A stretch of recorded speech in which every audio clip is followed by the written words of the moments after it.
तो चलिए अब हम पहला टॉपिक स्टार्ट करते हैं, जिसमें हम अनग्रुप्ड डेटा के लिए range and mean deviation find करना सीखेंगे। इस टॉपिक के लर्निंग ऑब्जेक्टिव्स कुछ इस प्रकार है कि इसमें हम सबसे पहले ये सीखेंगे कि मेजर्स ऑफ डिस्पर्सन क्या होते हैं एंड हमें इन्हें पढ़ने की नीड क्यों पड़ी और ये कौन कौन से टाइप के होते हैं। इसमें हम सबसे पहले रेंज के बारे में पढ़ेंगे एंड इसके बाद हम मीन डेविएशन के बारे में पढ़ेंगे कि मीन डेविएशन क्या होता है और अनग्रुप्ड डेटा के लिए हम मीन डेविएशन कैसे फाइंड करते हैं। तो अब इन सभी कॉन्सेप्ट्स को पढ़ने से पहले हम प्रीवियस क्लासेस के कुछ कॉन्सेप्ट्स रिवाइज कर लेते हैं, जो कि आपको इस चैप्टर में यूज आने वाले हैं। तो अब प्रीवियस क्लासेज में सेंट्रल टेंडेंसी के बारे में पढ़ चुके हैं। सेंट्रल टेंडेंसी का मतलब ये होता है कि यदि हमें कोई डेटा गिवन है और हमें उस डेटा की मिडिल वैल्यू या फिर सेंट्रल वैल्यू फाइंड करनी है, तो वो हम सेंट्रल टेंडेंसी की हेल्प से फाइंड करते हैं। इसे हम एक एग्जांपल से समझते हैं। मान लो हमें 7 स्टूडेंट्स की हाइट सेंटीमीटर में गिवन है, जो कि आप अपने स्क्रीन पर देख सकते हो, और हमें स्टूडेंट की एवरेज हाइट फाइंड करनी है।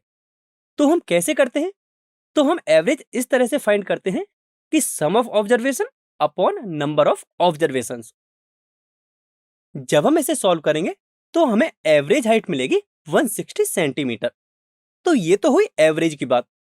अब आपने प्रीवियस क्लासेज में सेंट्रल टेंडेंसी के कुछ मेजर्स पढ़े थे, जिसमें सबसे पहले मीन पढ़ा था, उसके बाद मीडियन एंड लास्ट में आपने मोड पढ़ा था। इन सभी का हम क्विकली रिवीजन कर लेते हैं। सबसे पहले हम यदि मीन की बात करें तो मीन हमें बताता है किसी भी गिवन डेटा की एवरेज वैल्यू। जैसे कि हम यदि उसी एग्जांपल की बात करें जिसमें हमें 7 स्टूडेंट्स की हाइट सेंटीमीटर में गिवन थी, तो यदि हमें यह फाइंड करना हो कि स्टूडेंट्स की एवरेज हाइट कितनी है, तो उसके लिए हम मीन फाइंड करते हैं। एंड मीन क्या होता है? Sum of observations upon number of observations, जिससे कि गिवन डेटा का मीन हमें 160 के इक्वल मिलेगा। तो हमें यहां से गिवन डेटा का जो मीन मिला है वह 160 के इक्वल मिला है। अब यहां इंपॉर्टेंट चीज ये है कि जो मीन है वह प्रत्येक डेटा को इक्वल इंपॉर्टेंस देता है। इसके बाद सेकंड कॉन्सेप्ट आता है मीडियन का। मीडियन हमें बताता है किसी भी गिवन डेटा की मिडिल वैल्यू को। यदि हम वापस से उसी एग्जांपल की बात करें जिसमें हमें स्टूडेंट्स की हाइट गिवन है, तो हम इस एग्जांपल को कुछ इस तरीके से भी समझ सकते हैं कि मान लो ये सभी स्टूडेंट्स हैं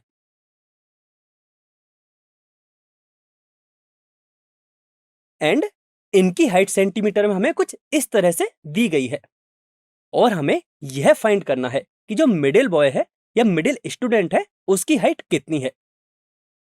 तो आप इस डायग्राम में क्लियरली देख सकते हैं कि जो मिडिल बॉय की हाइट है वह 160 सेंटीमीटर है। दैट मीन्स गिवन डेटा का जो मीडियन है वह 160 के इक्वल है। अब आप में से काफी स्टूडेंट्स को यह डाउट आ रहा होगा कि हम मीन में भी और मीडियन में भी सेंट्रल वैल्यू ही फाइंड करते हैं, तो हम फिर मीडियन क्यों पढ़ते हैं? इसका सबसे इंपॉर्टेंट रीजन ये है कि जो मीडियन है वह एक्सट्रीम वैल्यूज को इग्नोर करता है। अब इसका क्या मतलब है, इसे हम एक एग्जांपल से समझते हैं। अभी तक हम इस एग्जांपल को सॉल्व कर रहे थे जहां हमें 7 स्टूडेंट्स की हाइट गिवन थी। अब मान लो जो लास्ट स्टूडेंट है जिसकी हाइट 169 सेंटीमीटर थी, उसकी जगह यदि कोई हमें एक ऐसा स्टूडेंट ले लें जिसकी हाइट 1169 सेंटीमीटर है, तब यदि हम इस डेटा से मीन फाइंड करें तो इसका मीन हमें मिलेगा 271.11। तो अब आप यहां देख सकते हो कि जो 271 है वह मिडिल वैल्यू नहीं है या फिर सेंट्रल वैल्यू नहीं है। दैट मीन्स जो मीन है वह प्रत्येक केस में सेंट्रल वैल्यू को नहीं बताता। इसलिए जब हमें कुछ ऐसा डेटा गिवन हो जो कि कुछ ज्यादा ही रैंडम हो, उस केस में हम सेंट्रल वैल्यू फाइंड करने के लिए मीन यूज नहीं करते, उस केस में हम मीडियन यूज करते हैं। एंड यदि आप गिवन डेटा का मीडियन निकालोगे तो इस केस में भी मीडियन हमें 160 के ही इक्वल मिलेगा। दैट मीन्स हम यहां से ये कंक्लूड कर सकते हैं कि जो मीडियन है वह हमें एक ऐसा पॉइंट देता है जिससे 50% डेटा कम होता है एंड 50% डेटा ज्यादा होता है, यानी कि वह हमें एग्जैक्ट मिडिल वैल्यू देता है। अब हम नेक्स्ट कॉन्सेप्ट की बात करते हैं जो कि है मोड। मोड बेसिकली हमें यह बताता है कि किसी भी गिवन डेटा में सबसे फ्रीक्वेंट वैल्यू कौन सी है। यदि हम वापस से उसी एग्जांपल की बात करें जिसमें कि हमें 7 स्टूडेंट्स की हाइट गिवन थी और हमें यह पता करना हो कि इस गिवन डेटा में से मोस्ट कॉमन हाइट कौन सी है। तो हम यहां से देख सकते हैं कि 153 के नंबर ऑफ स्टूडेंट्स हैं एक, 159 सेंटीमीटर के नंबर ऑफ स्टूडेंट्स हैं दो एंड 160 सेंटीमीटर के नंबर ऑफ स्टूडेंट्स हैं तीन। इसी तरह 169 सेंटीमीटर का नंबर ऑफ स्टूडेंट है एक। तो सिंस हमें मोस्ट कॉमन हाइट देखनी है, यानी कि ऐसी हाइट जो कि सबसे ज्यादा स्टूडेंट्स की हो, तो हम डेटा से देख सकते हैं कि जो 160 सेंटीमीटर है वह 3 स्टूडेंट्स की हाइट है, यानी कि जो 160 सेंटीमीटर है वह सबसे कॉमन हाइट है। तो हम यहां से कहेंगे कि जो गिवन डेटा का मोड है वह 160 सेंटीमीटर है।